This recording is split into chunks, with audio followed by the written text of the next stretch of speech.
Bueno, entonces vamos a hablar sobre hipertensión portal.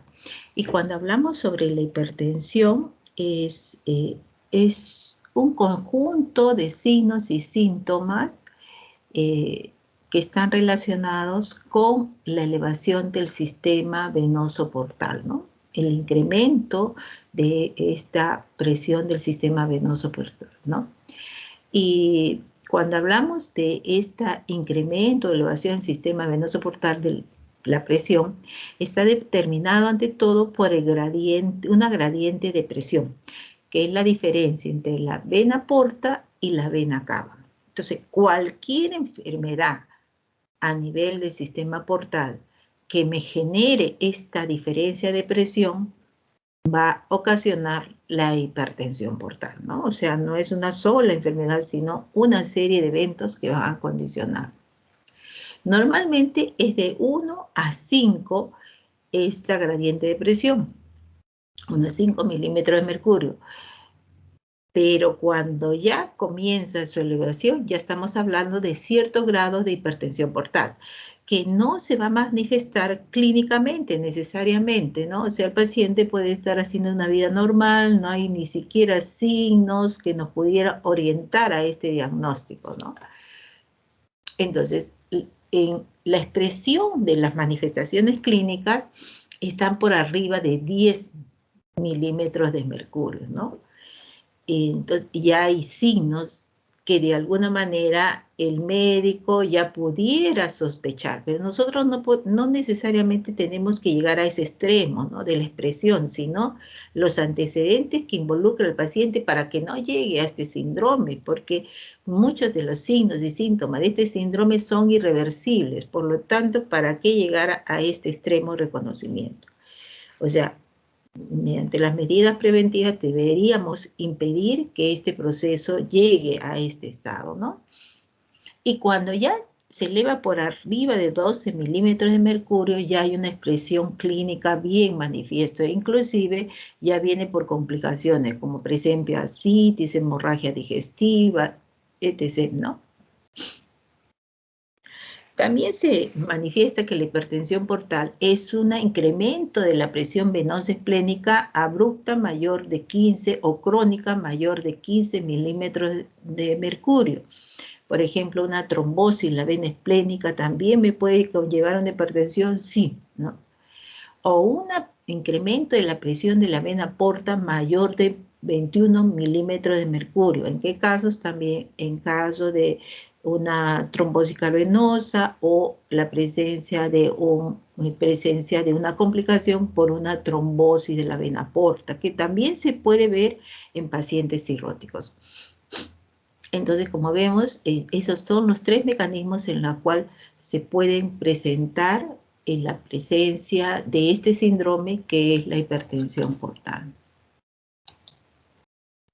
Entonces, cuando hablamos de hipertensión portal, siempre nos viene a la cabeza, ¿este paciente será cirrótico? Claro, porque es una de las enfermedades más frecuentes, entre 80 y 90% de los casos que vemos con hipertensión portal están relacionados con cirrosis hepática, de las cuales el alcoholismo y la hepatitis B o la hepatitis C son las que usualmente están más involucradas en este proceso. Y por lo tanto, cuando ustedes van al hospital y van a ser presenciales en algún momento, si van a ver cirróticos, van a encontrar que hay una relación directa, pero que si van a encontrar hipertensión portal, van a encontrar una relación directa con los cirróticos, ¿no? De los signos y signos típicos, ¿no? Entonces, por eso se dice que la cirrosis hepática, y de los cuales manifiestan de que un 40% llegan a desarrollar hasta el proceso más evolutivo, que son las varices esofágicas.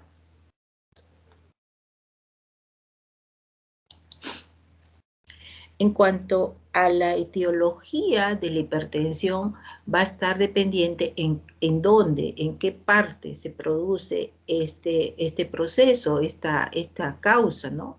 Puede ser hepática, ¿no? Que es la causa más frecuente, todos los mecanismos que influyen, NOx, tóxico, metabólico, infeccioso, como lo habíamos dicho, es usualmente intrahepático o puede ser también hipertensión prehepática o poshepática. Entonces, la etiología va a variar dependiente donde se aparece la alteración, ¿no? Entonces, ¿cuáles son las causas más importantes prehepáticas? Tenemos, por ejemplo, la trombosis de la vena porta, trombosis de la vena esplénica. Puede ser también como consecuencia una esplenomegalia masiva, ¿no? Que es por ejemplo, el síndrome de Banti. Entonces, estas son las prehepáticas. Entonces, según dónde se ocasiona, va a tener algunos síntomas, un poco va a diferir, ¿no? Con respecto a dónde se produce la fisiopatología de la hipertensión portal. Etiología desde el punto de vista intrahepática ya puede ser pre-sinusoidal, sinusoidal, post-sinusoidal y todas las que de alguna manera el hepatocito, el intersticio está comprometido, ¿no? Dentro de la intrahepática. Y poshepática tenemos acá la trombosis del síndrome de Budd-Chiari, la membrana cava de la vena cava inferior, o también las causas cardíacas. Dentro de ellas, usualmente la insuficiencia cardíaca derecha, tenemos también las miocardiopatías constrictivas o la pericarditis constrictiva. Como ven, las causas pueden ser muy variadas, las causas etiológicas pueden ser variadas y desde el punto de vista poshepática, dentro de las causas cardíacas, no solo vamos a ver manifestaciones, algunas manifestaciones desde el punto de vista de un síndrome de hipertensión portal, sino va a haber también características cardiovasculares. Puede haber disnea, muchos edemas, ingurgitación hepatoyugular, reflujo hepatoyugular. Es decir, sí se va a determinar con la clínica la posibilidad de hacer una disquisición de cuál es el agente etiológico, ¿no? Entonces, aunque ya no vemos mucho lo que es la cirrosis cardíaca, lo que se denominaba antes cirrosis, porque la evolución de la medicina ha hecho que se determine un mejor esquema de tratamiento o de repente una adecuada cirugía cardiovascular que impide que llegue a esta evolución muy severa, ¿no? Entonces la cirrosis, ¿no? La cirrosis es el punto clave en la cual vamos a determinar que es la responsable entre 80 y 90% de la hipertensión portal. Y lamentablemente es un proceso crónico, irreversible, porque ya tenemos ahí lesiones hepáticas muy severas, fibrosis y regeneración nodular. Cuando es una hepatitis crónica por un elemento tóxico, evolutivo, y no llega a este extremo, sí puedes, con el tratamiento o con la abstinencia del alcohol, pudiera mejorar la cuadro evolutivo, ¿no? Pero cuando hay una etapa ya bastante avanzada, lamentablemente su evolución va a ocasionar daños irreversibles. Entonces, el agente iniciador puede ser un virus, una toxina, un cuadro metabólico, etcétera, y lo que va a generar, como ustedes saben, hay una lesión en el hepatocito. Tiene que ver mucho varios factores, ¿no?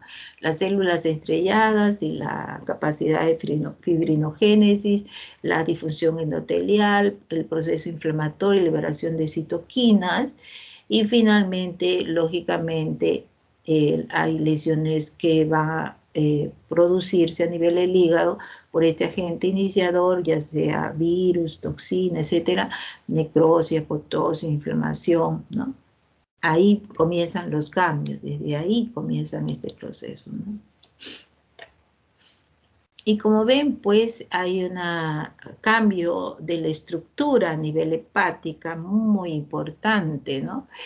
En la cual tiene que ver mucho en este proceso de regeneración en la presencia de las células estrelladas y que tiene una capacidad fibrogénica muy importante en la cual va a generar mayor colágeno tipo 1, 3, 4 y 5, estas células estrelladas que normalmente se encuentran, ¿no?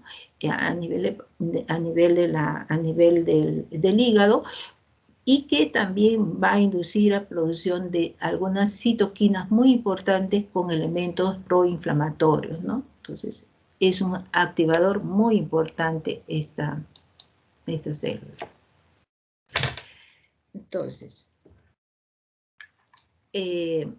la hipertensión, pues, es un fenómeno local, ¿no? O sea, efectivamente, el hígado, ya sea prehepático, hepático, un fenómeno local, pero con consecuencias sistémicas, ¿no? Porque de alguna manera se va a ocasionar algunas alteraciones en diferentes órganos conforme el proceso se incremente o se agrave o lleva a una evolución más prolongada, ¿no? Entonces, tiene consecuencias sistémicas, ¿no? Y está relacionada con una serie de eventos moleculares, celulares, que incrementan al flujo sanguíneo y interviene la resistencia vascular portal. O sea, estos dos elementos, el flujo sanguíneo y la resistencia vascular, son elementos fundamentales, ¿no?, en la fisiopatología de la hipertensión portal.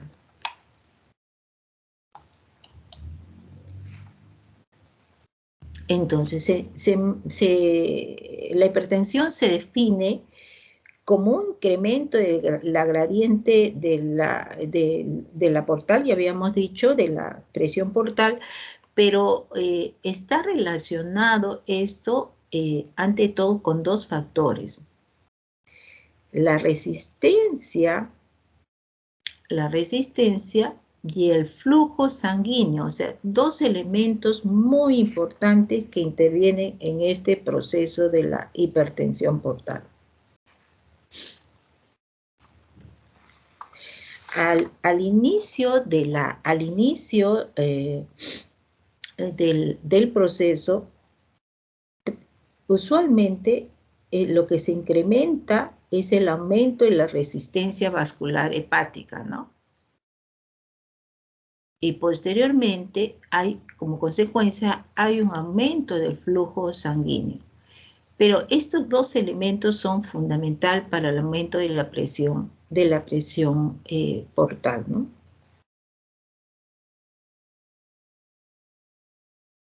Entonces acá tenemos, ¿no? Gradiente de presión es importante, relacionado, está determinado por la resistencia y el flujo sanguíneo, ¿no?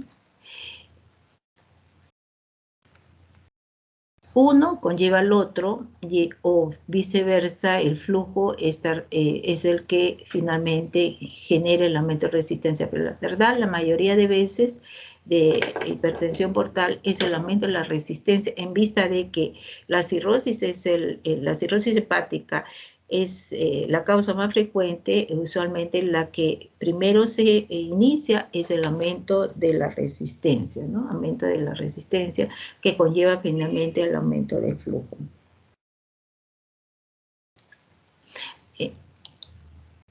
Entonces, se pensaba al inicio que el aumento de la resistencia se debía ante todo un componente anatómico o un componente llamado mecánico también, ¿no? Relacionado con la distorsión de la arquitectura vascular, originada por la fibrosis, los nódulos de regeneración, también presencia de fenómenos microtrombósicos o oclusión vascular, ¿no?, que venían a ser cambios irreversibles. Sin embargo, no era el único componente, ¿no?, sino hay un componente funcional o dinámico, y que dependía de la contracción activa de las células estrelladas, ¿no? Que es el componente funcional. Este componente de las células estrelladas desarrollaban capacidades contráctiles muy importantes y en la cual estos elementos contráctiles se ve favorecido, va a favorecer una disfunción endotelial y va a producir estos elementos vasoactivos que va a generar mayores contracción a nivel arteriolar, ¿no? Entonces era el componente, un componente irreversible, que era el componente anatómico generado por la lesión de la enfermedad de fondo, y un componente funcional que predominaban los elementos vasocontráctiles sobre los vasodilatadores. Normalmente había un equilibrio, pero en estos casos no lo había, ¿no? En pacientes con cirrosis hepática, ¿no?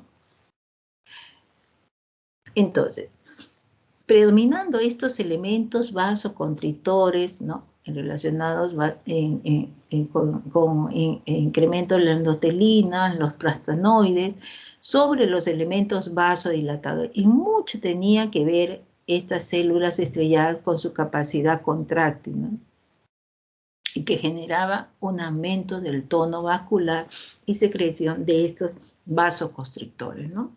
Entonces, ahí venía el otro proceso. Entonces había, ante todo, aumento de esta resistencia generado por elementos, ante todo, mayores de vasoconstrictores, ¿no? Y que era modificable, ¿no? Porque si yo llegaba a beta bloqueadores, por eso hasta ahora se da en casos de hipertensión portal, de alguna manera podía generarse una mayor vasodilatación para guardar ese equilibrio, ¿no?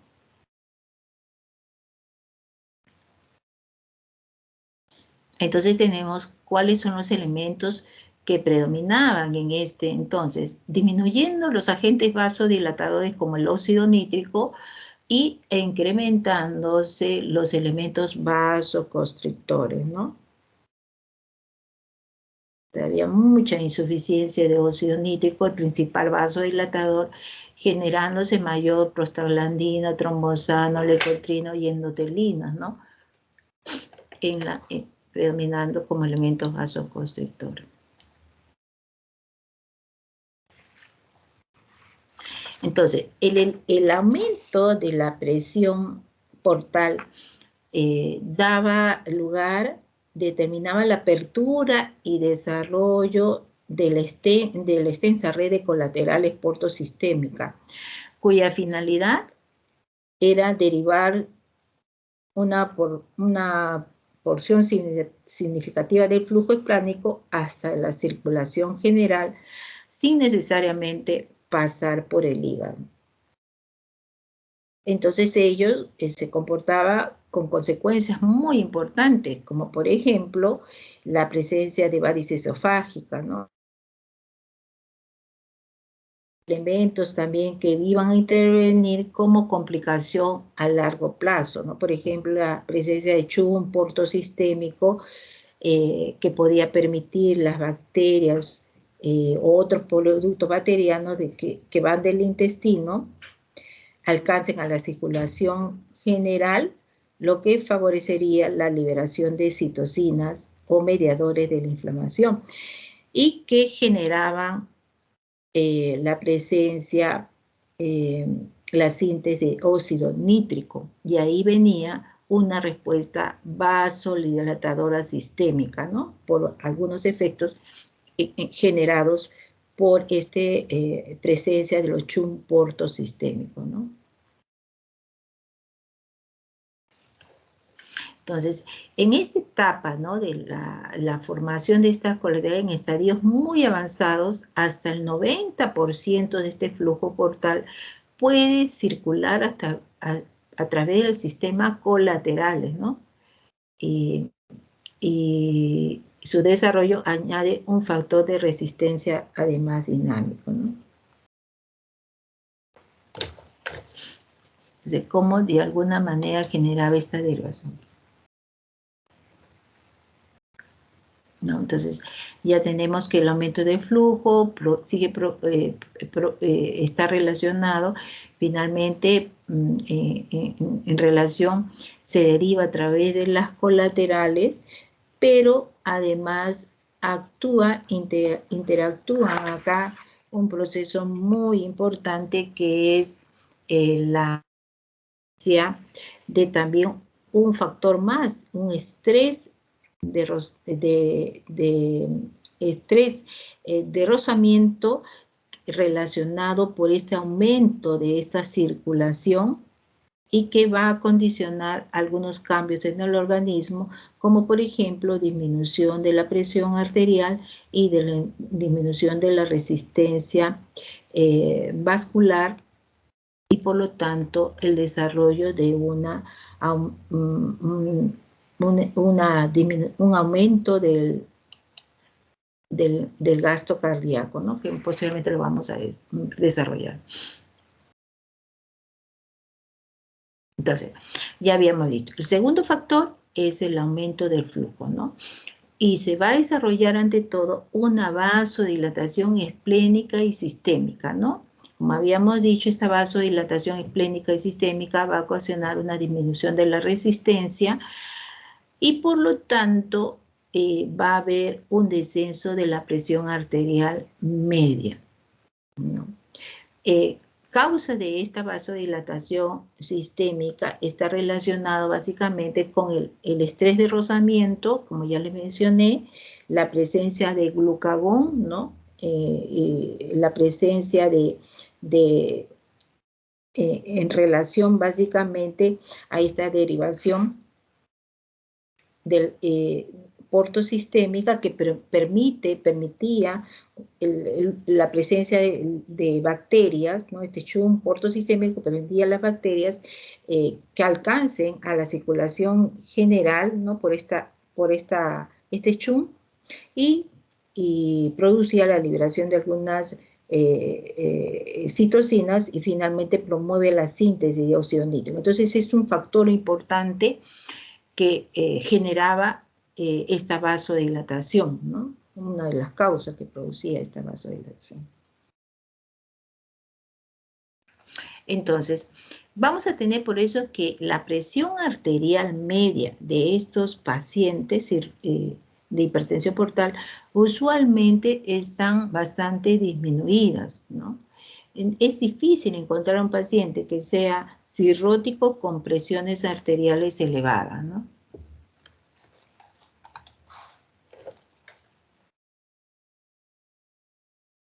Entonces, vemos cómo la circulación dinámica, la vasodilatación se debe a una disminución en esta reactividad vascular y que interviene ante todo el óxido nítrico, prostaglandinas y endotelina, ¿no?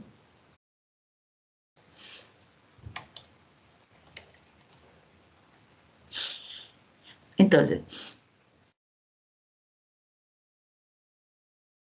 había un componente de resistencia importante, que era el incremento de la resistencia, y otro, el flujo, ¿no? Y primero, usualmente estaba el incremento de la resistencia, que conllevaba finalmente, posteriormente, también a una alteración en el flujo.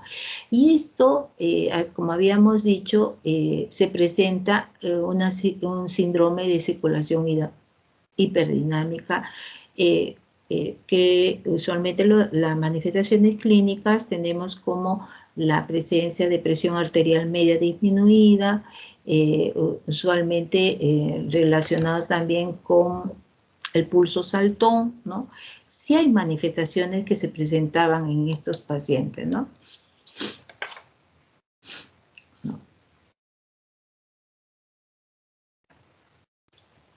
Bueno, este estado circulatorio hiperdinámico, entre comillas, como había mayor vasodilatación en forma periférica, ¿no? Y generaba una presión arterial media muy disminuida, Entonces, entre comillas, había un estado de hipovolemia relativa, ¿no? O sea, que lo percibían. Y se activaba el sistema, se activa el sistema renina, angiotensina, aldosterona, ¿no? Y por lo tanto, el sistema nervioso simpático, y por lo tanto, hay retención de agua y electrolitos, ¿no? Sodio ante todo. Y genera un estado de hipervolemia, entre comillas, relativo, porque la verdad que no era una hipovolemia necesariamente, es una hipovolemia relativa, pero va a generar básicamente la activación de este sistema, ¿no? Y va a haber un estado de hipervolemia y por lo tanto el incremento del gasto cardíaco, ¿no? Entonces, esto es lo que se traduce finalmente en la fisiopatología de la hipertensión portal, ¿no? Alteraciones estructurales, alteraciones funcionales, y esto es el incremento de la resistencia, lo que habíamos dicho al inicio.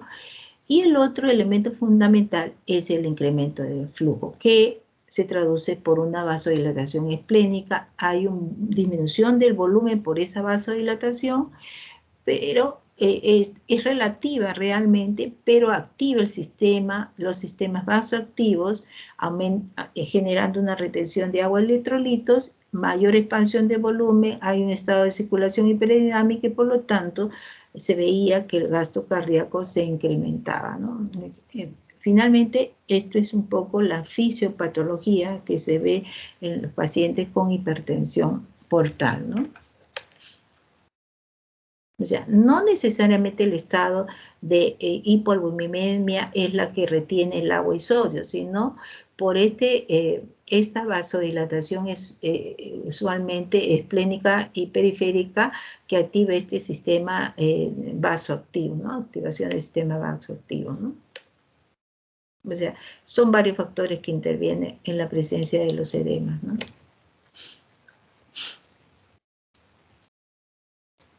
Entonces, acá tenemos las complicaciones generadas por la hipertensión portal, ¿no? Y son muchas, ¿no? Ante todo por una circulación hiperdinámica. Tenemos desde ascitis, esplenomegalia, presencia de la circulación colateral, los várices, el síndrome hepatorrenal, las encefalopatías y manifestaciones respiratorias.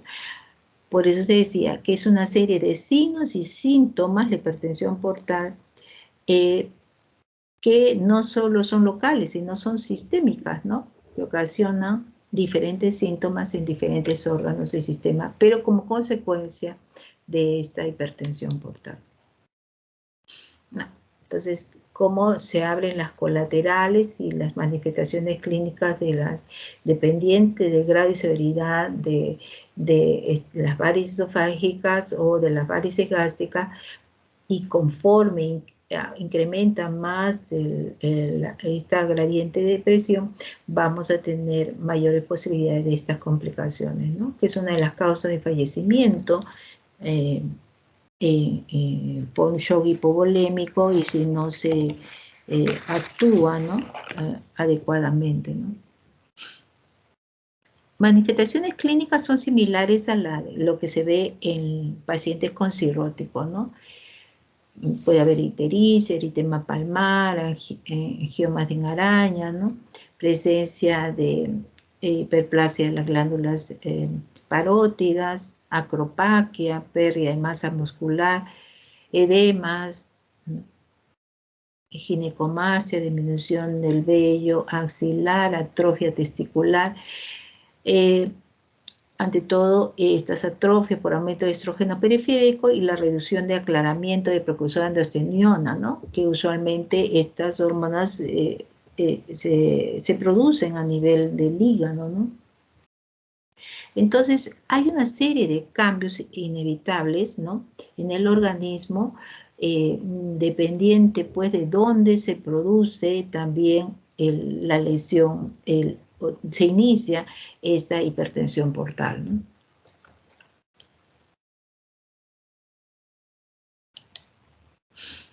Este cuadro es bastante simpático porque no solo dice la causa, sino la manifestación clínica, ¿no?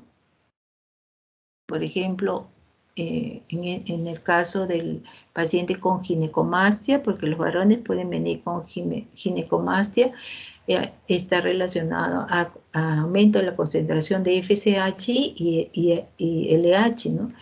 Y estos son alteraciones del metabolismo de algunas hormonas sexuales que relacionadas con el aumento de producción de androstenediona, y hay un aumento de la relación estradiol-testosterona libre, ¿no? Y son las causas que se producen todas estas manifestaciones desde el punto de vista de característica sexual, ¿no? Por ejemplo, pérdida del vello axilar, torácico, ante todo en los varones, atrofia testicular, inversión del patrón del vello púbico, ¿no? En el varón, ¿no? Y las manifestaciones como la ginecomastia, las telangiectasias y eritema palmar. Entonces, vemos pues que en este cuadro está muy bien explicado algunas características.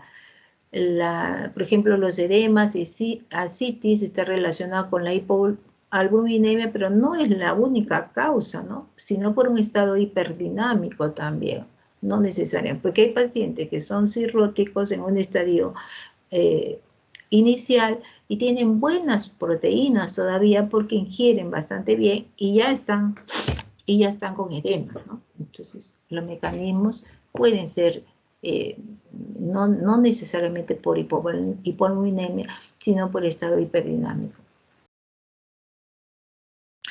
Y tenemos otras manifestaciones relacionadas, ¿no? Por ejemplo, la ascitis también dice vasodilatación arterial esplénica por el estado hiperdinámico. O sea, en este cuadro es muy simpático porque realmente cada signo o manifestaciones clínicas lo explica muy bien, ¿no? Por ejemplo, el hiperesplenismo, ¿no? Va a ocasionar la trombocitopenia, ¿no? La translocación bacteriana, la peritonitis primaria. Y sí, vamos a tratar posteriormente algunas de estas manifestaciones clínicas. Arañas vasculares, ¿no? Vamos a ver en el paciente cirrótico. En hipertensión portal igual, ¿no? Presencia de ascitis, ¿no? Ascitis a tensión puede producir inclusive por incremento de la presión intraabdominal la presencia de hernias umbilicales, ¿no? La circulación colateral muy evidente, ¿no? De cabeza de medusa porque llegan hasta la región del ombligo. Y en este cuadro también vamos a ver todas las manifestaciones clínicas, ¿no? Ictericia, telangiectasias, ¿no? Presencia ginecomastia, acropaquia, eritema palmar. Cuando hablamos de estigmas hepáticos, estamos hablando cualquiera de ellos que se pudieran presentar, ¿no? Y nos puede sugerir la presencia de alguna hepatopatía o de hipertensión portal, ¿no? O de cirrosis, ¿no? Esplenomegalia, hepatomegalia, o como también puede ser la presencia de un hígado pequeño también en pacientes cirróticos, ¿no? Ictericia, y la ictericia de los rascados, la presencia de ascitis, es decir, los síntomas están en ese cuadro todos desarrollados. Circulación colateral de cabeza de medusa, ¿no? O la presencia de la circulación de la vena cava superior, ¿no? En el primer dibujo, y el otro vena cava superior y vena cava inferior. Entonces, vamos a ver que mencionamos la hipertensión portal, y cuando ya viene por arriba de 12 milímetros de mercurio, ya vienen todas las complicaciones, ¿no? Porque por debajo de ella en 10 tiene hipertensión portal subclínica, o sea, puede tener por ahí algunas telangiectasias, pero no tiene ascitis, o sea, no se hace evidente y el paciente realmente no le llama la atención y no va al médico, ¿no? Y cuando ya es sintomático es por arriba de 10, ¿no? Ya tenemos, y 12 ya vienen las mayores complicaciones, todas las que vemos acá, ¿no? Hemorragia, gastropatía, peritonitis bacteriana espontánea, la presencia de ascitis, ¿no? Entonces, la varices esofágica es una de las complicaciones mayores y su presencia, ¿no? A los 2 años de haber su primera hemorragia, tiene una mortalidad hasta de 30%, o sea, a la primera, con un tiempo devolutivo de 2 años, usualmente un 30% estos pacientes ya tienen mortalidad casi de 30%. Y en el rey sangrado, la mortalidad llega hasta el 50%, ¿no? Al año. Y algunos mueren en el primer episodio, como les decía mi grupo, ¿no? De una compañera de trabajo que tenía una hepatitis autoinmune y tenía ya su cirrosis hepática y tenía hipertensión portal. Y en el primer episodio fallece, lamentablemente, ella, ¿no? De la hemorragia digestiva por varices esofágicas.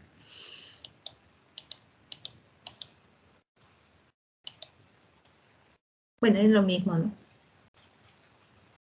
Una de las manifestaciones más características, y a veces lo ponen como una cirrosis descompensada, es la presencia de ascitis, ¿no? Porque es más visible, ¿no? Pero no es porque necesariamente, ¿no?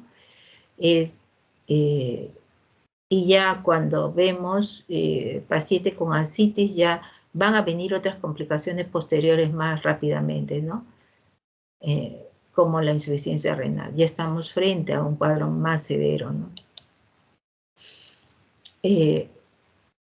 Las complicaciones están relacionadas ante todo por la disminución de la inmunidad. Estos pacientes pueden lamentablemente morir en un cuadro infeccioso que es fácilmente superado en paciente normal, ¿no?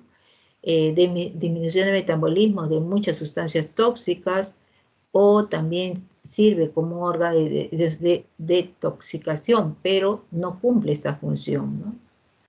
Entonces, lamentablemente, una de las complicaciones que vamos a tener es la peritonitis bacteriana espontánea.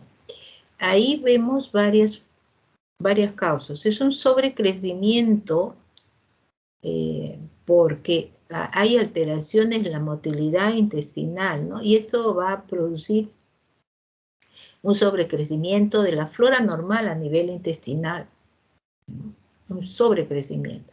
Y también va a generar incremento en la permeabilidad hacia los tejidos linfáticos y posteriormente va a entrar en forma circulatoria y va a retornar a la región del peritoneo. Pero mucho interviene también la falla de mecanismos de defensa, ¿no? Antibacterianos, ¿no? Y se anida finalmente en el peritoneo, ¿no? Y eso es lo que se denomina peritonitis bacteriana espontánea, porque es los mismos gérmenes, ¿no? Endógenos que se introducen al peritoneo, ¿no? Por un sobrecrecimiento. Entonces, se denomina translocación bacteriana, ¿no? Usualmente sí hay que tener cuidado con los pacientes con hemorragia digestiva, son mayor proclives a tener peritonitis bacteriana espontánea, y también tener cuidado con infecciones respiratorias, urinarias, ¿no? Que puede generar también la misma forma de presentación, y porque su sistema inmunitario está muy venido a menos en estos pacientes. Pero la mayoría de veces es sus mismas bacterias endógenas que de alguna manera llegan al peritoneo a través circulatorio, ¿no? Es un estado fatal, ¿no? El que tiene una peritonitis espontánea tiene un abdomen globuloso, doloroso, que no responde al tratamiento usual, convencional, ¿no? Y hay que sospecharlo porque el paciente está con náuseas, vómitos, ¿no? Y sí puede haber algunos signos peritoneales, pero no es el típico que vamos a ver en una peritonitis, ¿no?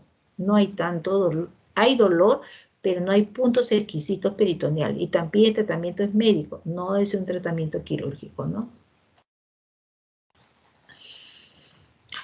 Además de esto, se puede complicar con cefalopatía hepática, comienza a alterarse la función renal, la verdad que uno conlleva al otro, ¿no? Si de alguna manera no se controla. Una ascitis refractaria este paciente es proclive a peritonitis bacteriana espontánea y de ahí comienza la presencia de un deterioro de la función renal y posteriormente una encefalopatía hepática, o viceversa, una encefalopatía hepática y una alteración de la función renal.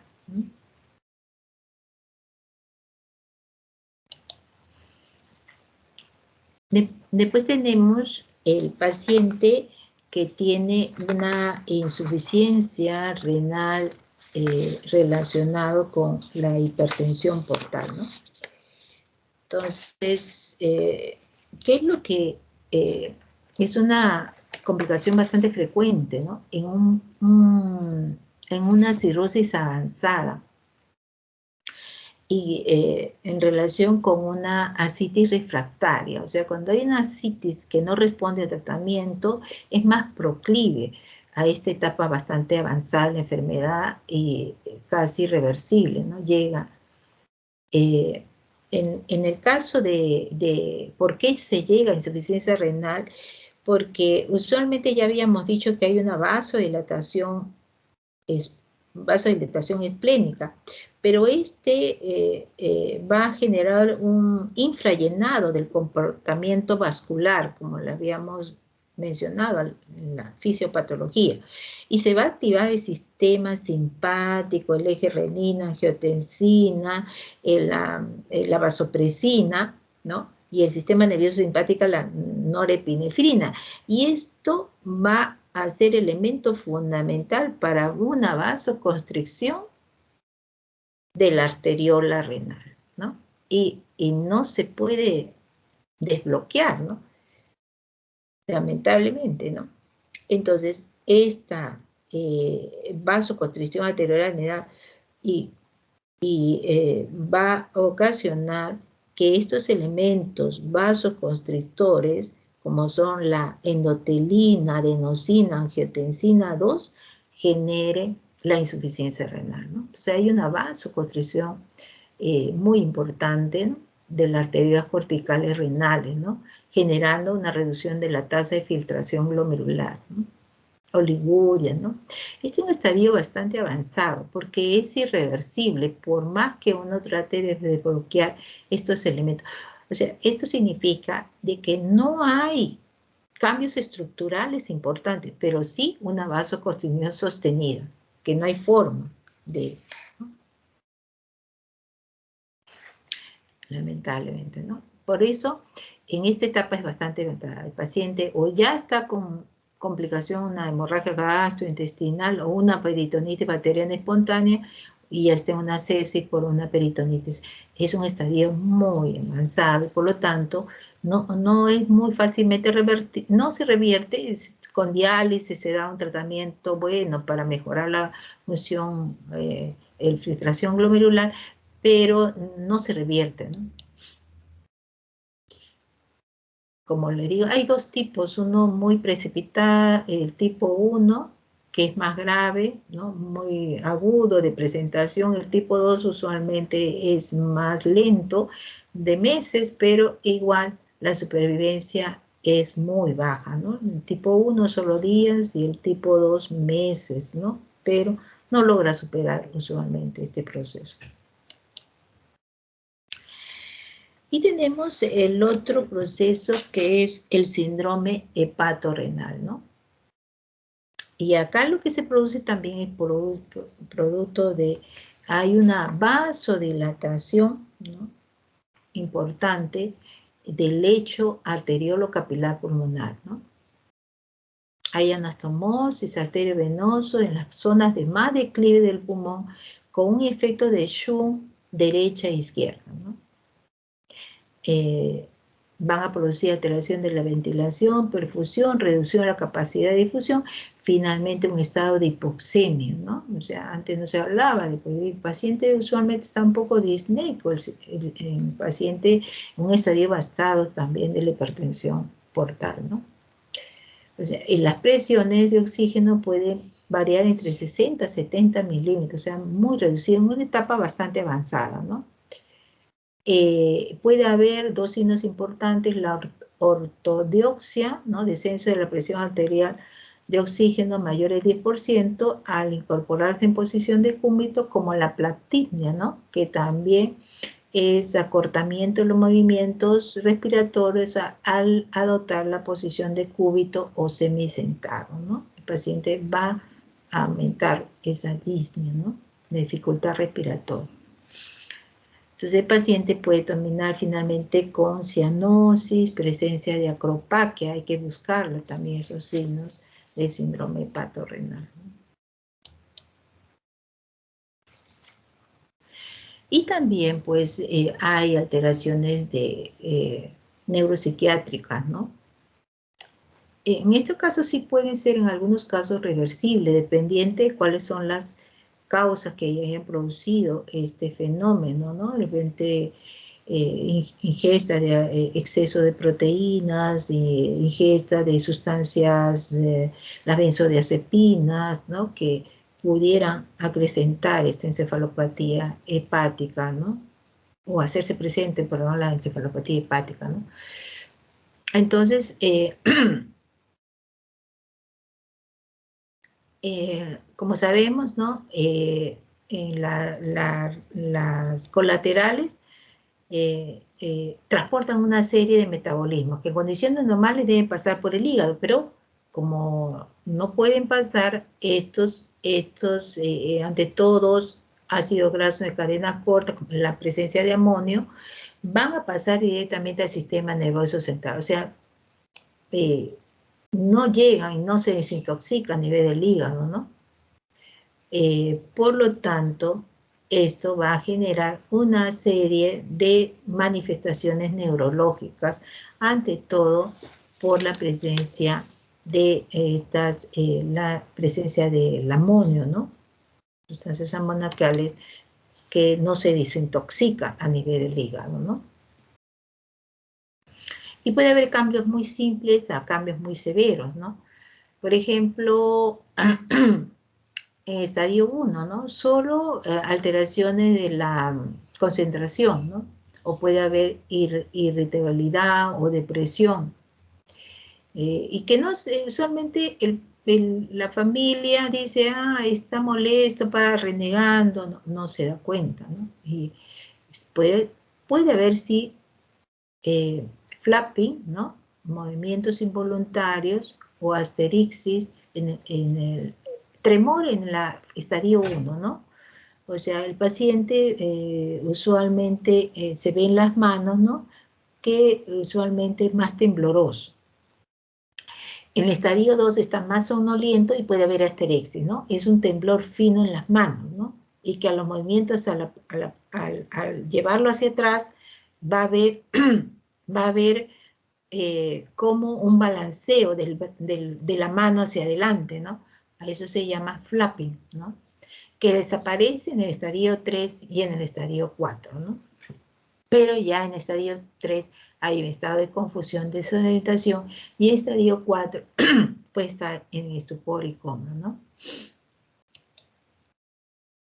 Bueno, en esta es un cuadro, si bien es cierto, muy básico, pero muy elemental, ¿no? Porque con pequeños análisis laboratorios, su estado general, podríamos saber con el tiempo de sobrevida de estos pacientes según las condiciones que se encontramos al inicio, ¿no? Por ejemplo, la bilirrubina. Tenemos acá bilirrubina, tiempo de protombina, la albúmina, la citis, que puede ser visual, y la encefalopatía. Estadio 1 o puntaje 1 le pongo cuando tiene una bilirrubina menos de 1.5, casi normal, ¿no? Tiempo de protombina mayor de 50%, bueno, límite inferior bajo. La albúmina mayor de 3.5, claro, o sea, todavía se mantiene adecuadamente, no tiene ascitis, no tiene encefalopatía. Si este paciente tiene todas estas características, máximo tendría 5, y a los 2 años el 85% todavía está vivo. Al año todos están vivos, ¿no? O sea, nos da una variante, ¿no? Pero, por ejemplo, un paciente que está histérico, que tiene un INR menos de 30, que tiene una albúmina bastante baja de 2.8, que tiene ascitis bastante grave y está encefalopático, miren, ve, el puntaje podría 3 por 5, 15, la sobrevida al año no llega ni al 45% y la sobrevida a 2 años, 35. Significa que los pacientes que ya tienen ascitis, encefalopatía, ¿no? Albúmina muy baja, la bilirrubina alta, estos son indicadores que nos pueden generar un estado de pronóstico, ¿no? De pronóstico. Bueno, entonces esa es un poco la clase de hipertensión portal, bastante compleja, pero tenemos que saber todo lo que pasa en el organismo frente a una hipertensión portal. En cambio, la ascitis no, es presencia de líquido en la cavidad peritoneal, así de fácil, ¿no? Líquido en la cavidad peritoneal, producido por una ultrafiltración de plasma. Acá también tenemos que tener en cuenta que la mayoría de pacientes que tienen ascitis en nuestro medio está entre 75-80% relacionada a cirrosis hepática o a hipertensión portal, ¿no? Hipertensión portal. Entonces, si yo veo una ascitis, siempre me hago la pregunta y veo estimas hepáticas, ¿no? Porque la verdad que la mayoría está relacionado con eso. Entonces, cirrosis a la cabeza, neoplasias, pero no hay neoplasias primarias al peritoneo, sino son relacionados a metástasis al peritoneo, sea hepático con metástasis al peritoneo, sea de colon con metástasis al peritoneo, ¿no? Es un estado bastante evolutivo, ¿no? O pacientes con linfoma, ¿no? También, lamentablemente, hemos visto a veces tratados como una tuberculosis, finalmente salió que era un linfoma. Pacientes con insuficiencia cardíaca y otro en nuestro medio, acá dice 2%, yo creo que es mucho más, es la tuberculosis peritoneal, ¿no? Enteroperitoneal, ¿no? Entonces, en nuestro medio sería cirrosis, neoplasias, antes cirrosis, tuberculosis y neoplasia, ¿no?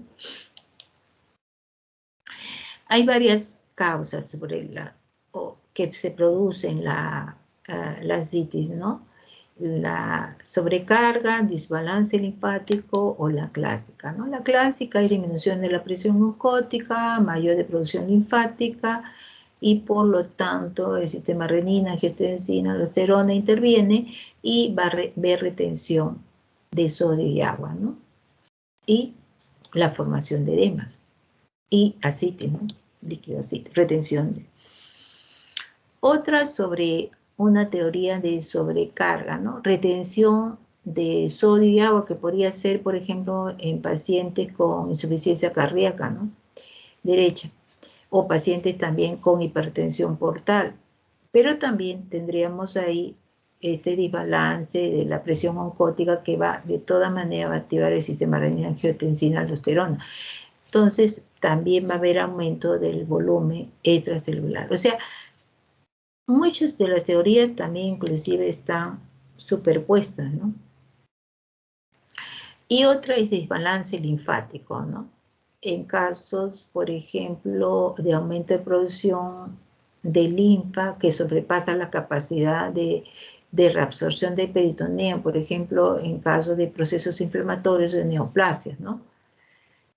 Y este desbalance finalmente va a producir la presencia de activación del sistema renal endocrino y finalmente la presencia de líquido en la cavidad abdominal, ¿no? Entonces, esos son Y muchas, como les digo, se interponen entre ellas, ¿no? Pero ¿cuáles son los factores que contribuyen a la aparición de ácido? Contribuyen, que no son necesariamente la única causa, ¿no? Por ejemplo, en caso de la más frecuente, la presión oncótica, tenemos ahí disminución de síntesis de proteína, el síndrome nefrótico por pérdida o desnutrición, pero también podría ser ahí metida el paciente con cirrosis hepática, ¿no? Y otro por el incremento de la presión hidrostática, ¿no? También tenemos el cirrótico, el síndrome Buchiari, obstrucción de la vena cava inferior y en casos cardíacos la pericarditis constrictiva, ¿no? Y otro por aumento de la permeabilidad capilar y ante todo inflamatorias del peritoneo, como la peritonitis tuberculosa y infecciones bacterianas, ¿no? A nivel del peritoneo, ¿no? Entonces son las causas que contribuyen. En los factores. Entonces, ¿cuáles son las causas? Son múltiples, ¿no? Entonces yo cuando tengo una ascitis no voy a pensar en 200 causas. Y el médico general, que son ustedes, van a salir con médicos generales, pues probablemente todos van a elegir alguna especialidad. Tiene que conocer los más frecuentes, ¿no? No van a... Lo más raro que hasta yo nunca he visto en tantos años de la profesión, ¿no? Entonces, hipertensión portal, claro, arriba el cirrosis hepática, ¿no? Cirrosis hepática, hepatitis alcohólica, ¿no? Son bastante frecuentes, ¿no? Y después tenemos síndrome nefrótico también, ¿no? Y en los casos de linfoma también podemos ver. Pero miren, ve, ¿y cómo voy a hacer mi sospecha? Lógicamente la clínica, ¿no?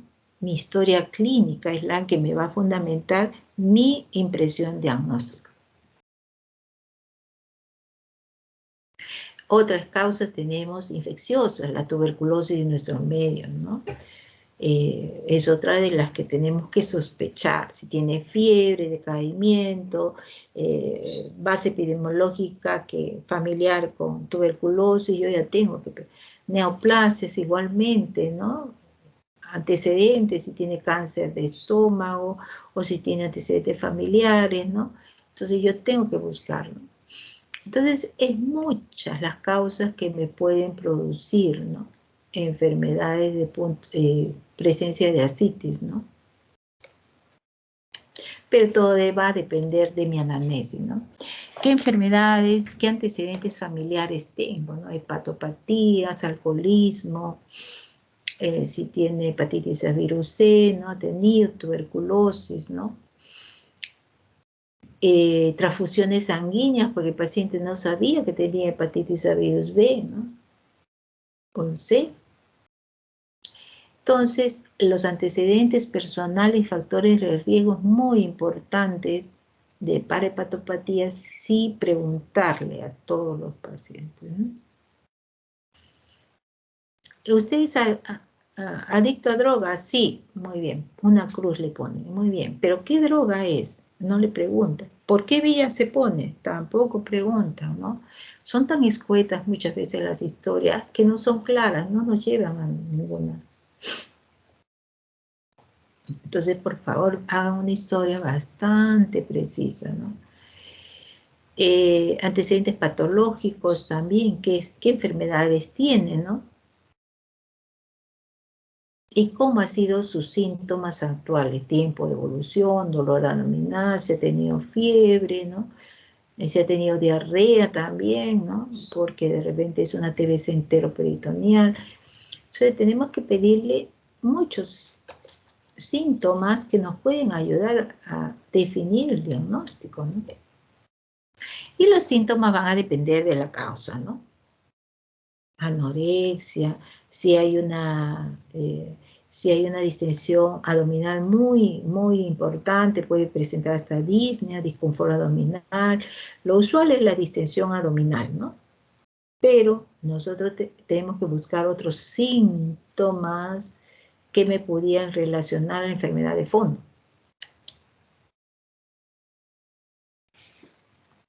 ¿no? Y buscar signos importantes ahora, ¿no? Estigmas hepáticos, signos de insuficiencia cardíaca, signos de policerositis, por ejemplo, en casos de, ¿no?, enfermedad autoinmunitaria, que también te puede, por ejemplo, el lupus, pero no es usual la citis dentro de los criterios mayores que es el lupus eritematoso, pero de todas maneras hay que buscar algunos signos que nos puedan generar signos de malignidad, linfadenopatía, el ganglio de Virchow, ¿no? Entonces, y las características también, ¿no? Si es globuloso, si hay acondicionado una hernia umbilical o una hernia inguinal, ¿no? Usualmente sí lo pueden producir por incremento de la presión intraabdominal, ¿no? Si tienen circulación colateral, ¿no? Eso también me puede ayudar, ¿no? Para definir si el paciente está relacionado todo con la presencia de hipertensión portal, ¿no? ¿Cómo vamos a hacer la percusión en forma radiada para ver la presencia de líquido libre en la cavidad abdominal, ¿no? Y como vemos, la forma en la que la percusión es incremento de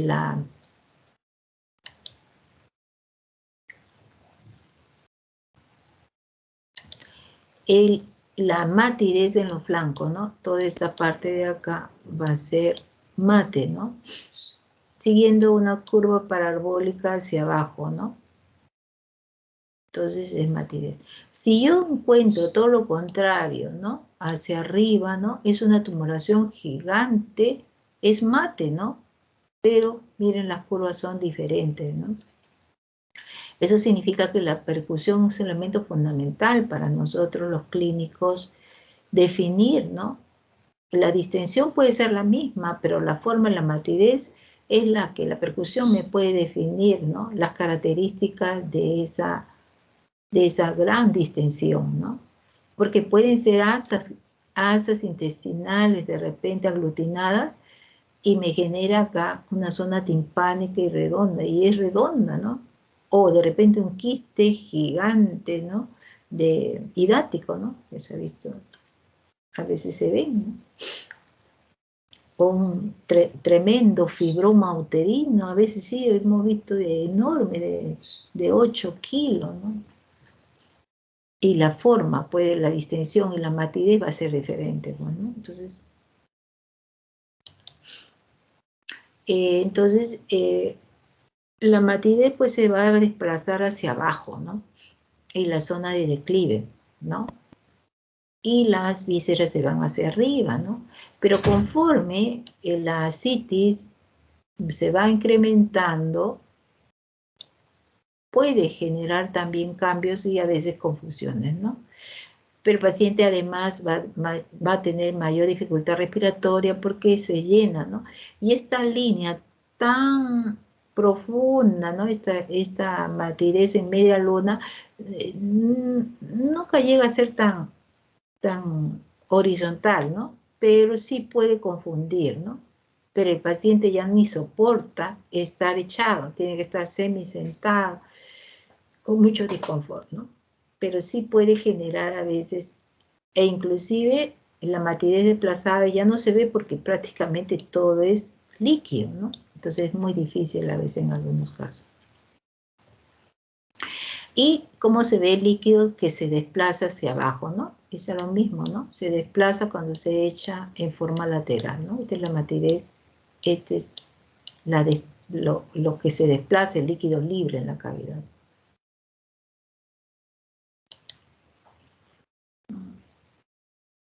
Bueno, es lo mismo, y la percusión, timbanismo arriba y en la parte de abajo es mate, ¿no? Esta es la matidez desplazable, ¿no? ¿En qué consiste la matidez desplazable? Lo que anteriormente, ¿no? Si el paciente estaba de cúbito dorsal y la matidez era en esta línea, pongamos, ¿no? Acá ustedes en este punto donde estoy haciendo referencia, hacen su matidez. Es mate, ¿no? Decúbito dorsal. No mueven su mano y el paciente que se eche en contralateral, ¿no? A la zona donde ustedes han percutido. Van a ver cómo esa zona se vuelve timpánico, ¿no? Timpánico. Y la matidez, como se ha trasladado, ¿no? A la zona donde el paciente sea. Entonces eso se denomina matidez desplazada. Donde antes era mate, se vuelve timpánico. Pero tengan en cuenta que siempre buscando el mismo punto. A veces no se suelta ese lugar donde ustedes habían percutido mate. Siguen en esa, solo lateralizan al paciente y otra vez vuelven a percutir y van a ver cómo se transforma. Esa es materia expresada. Pero cuando hay bridas o adherencias, a veces lamentablemente no se desplazan, ¿no? Caso de TBC peritoneal tuberculoso, ¿no? No siempre, pero muchas veces no se desplaza tan fácilmente, ¿no? Ese es otro método. La onda cítica también, ¿no? Ahí se necesita usualmente dos examinadores, pero también a veces solo uno, pero ese uno es muy difícil, la verdad, porque bueno, vamos a lo convencional. Se pone en la línea media, ¿no? Con un poco de presión, como vemos en la figura 1, ¿no? Se pone, no solo se coloca, ¿no? En forma así lateral la mano del paciente, sino se hunde ligeramente generando una presión, mayor presión intraabdominal. Y el otro examinador va a poner, ¿no? La palma de la mano en un flanco y en el otro va a percutir, generando en el otro una onda, ¿no? Y va a caer, ¿no? Y va a sentirlo en la palma de la mano, ese movimiento de la ola de líquido y que pega en la palma de la mano. Ese es signo de la oleada. En otros casos, solo un examinador lo realiza. Esta mano, ¿no? Que vemos acá, el dedo pulgar trata de llegar hasta la línea media, o sea, capturando, ¿no? Así. Es muy difícil, porque si un paciente muy gordito, la verdad que no tenemos una mano tan grande, por lo menos yo. Entonces, es más difícil, pero sí se puede hacer en personas delgadas, ¿no?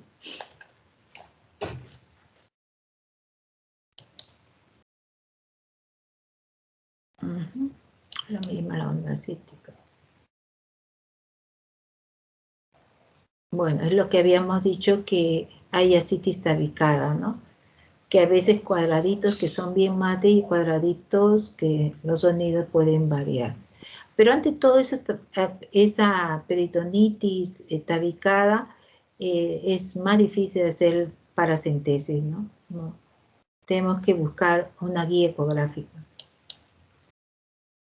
No es lo mismo la signo de la oleada, ¿no? De matidez desplazable, lo que les expliqué, ¿no? El primero está percutiendo probablemente la parte mate, lo pone lateral y se transforma en timpánico, ¿no? Entonces hay que pedir una serie de análisis dependiendo de la causa, ¿no? O sea, ya esa parte un poquito lo van a ver más en la parte de medicina 1. Y muy importante, eso sí, el gradiente de albúmina y el suero, ¿no? Que es para ver las características del líquido y ver algunas patologías, por ejemplo, en caso de esta gradiente de albúmina y suero, es la albúmina sérica menos la albúmina del líquido acítico. Solo esos dos elementos son fundamentales. Si es mayor de 1.1, está relacionada a hipertensión portal, ¿no? Cirrosis, y insuficiencia cardíaca, ¿no? Usualmente no hay no hay unas proteínas muy altas, ¿no? En caso de neoplasia es cuando es menor la diferencia de 1.1, neoplasias, pancreatitis, infecciones, ¿no? Acá está más, infecciones.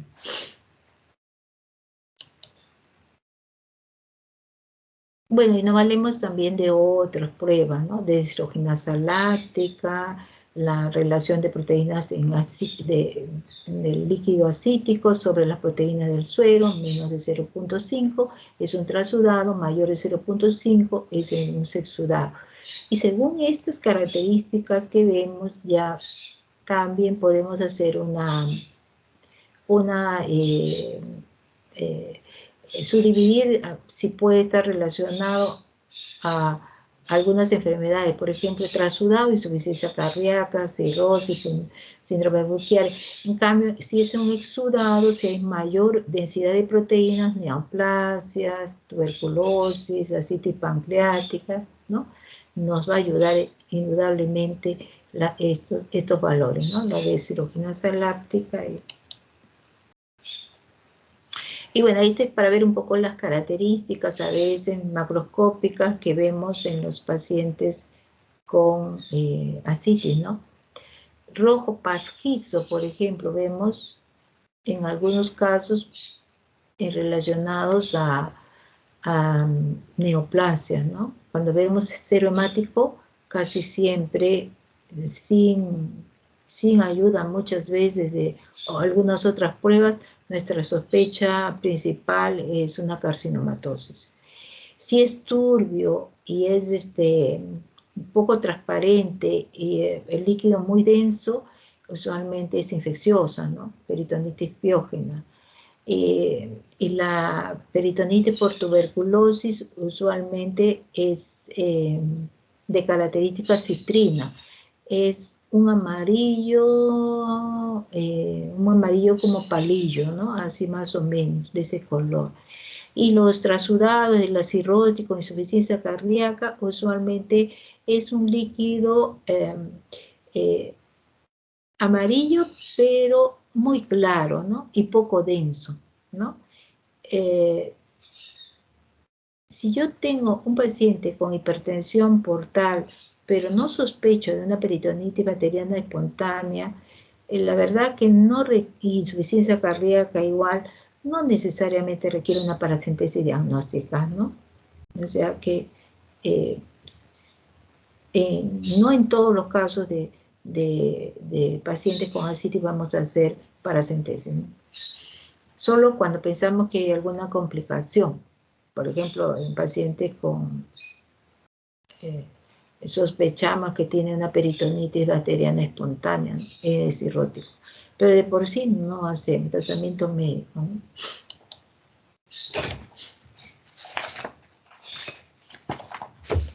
Muy bien.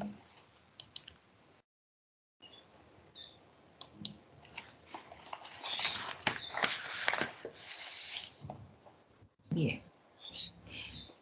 Muy bien, chicos. ¿Alguna pregunta? Doctora, buenos días. Sí. Soy Avilés. Me llamo Avilés. solo que me conecté tarde. Le escribí por mensaje por el chat. Ya, ya, no hay problema. Ahora lo voy a descargar. Ya, Avilés, ¿no? Ya. Muy bien, chicos, entonces... Solo una pregunta. Dime. Sí, ¿Sí? con respecto a la práctica en el hospital, ¿se utiliza el signo de la oleada y la matidez desplazada a la vez o basta Todo. todo? Todo. En ese caso sí, o sea, ahí nos valemos de todo, ¿no? La percusión todo el abdomen para ver dónde es el límite del líquido, ¿no? La matidez desplazable también y el signo del oleado. Ahí sí todito vale, ¿no? Que tenemos que estar bien seguras. Bien seguras. Porque, ojo, antiguamente se hacía el examen físico era tan importante que no necesitaba ecografía para saber la cantidad de líquido o hacerle una paracentesis, ¿no? Y hasta ahora Es así, ¿no?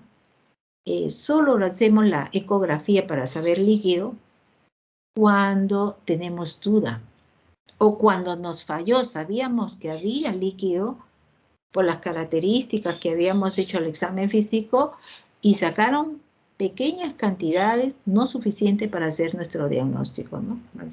Por ahí pasamos leucocitos, hacemos bioquímico, citológico, helada, es decir, una serie de pruebas. Entonces, ¿y cuánto sacamos? 2 centímetros, no es suficiente, ¿no? Entonces, ahí sí, porque estamos seguras, pero ahí viene el otro que le dije, a veces hay peritonitis tabicada, ¿no? Hay zonas en que hay celdas más grandes con bastante líquido y celditas chiquitas que solo hay pequeños, ¿no? Entonces, el ecografista nos pone un punto donde hay una celda grande que puedo sacar grandes cantidades para mi diagnóstico, o a veces ellos mismos nos dicen, ¿no? Lo hacemos nosotros si quieren, ¿no? Ah, ya, perfecto. Pero no, si hacemos todita la prueba. O sea, por eso es muy importante la percusión. En abdomen es muy importante la percusión.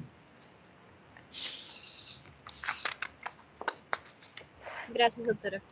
Sí, ustedes tienen que aprender de eso. Ustedes en el internado hacen paracentesis, toracocentesis también.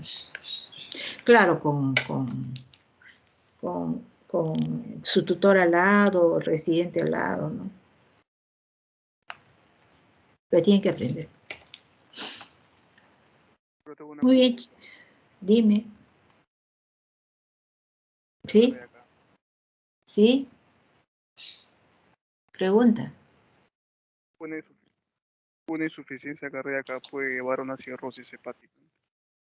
Claro, sí, la insuficiencia cardíaca derecha, ¿no? Lo que hay incremento de flujo, ¿no? Y de alguna manera incremento de la presión a nivel del hepatocito, ¿no?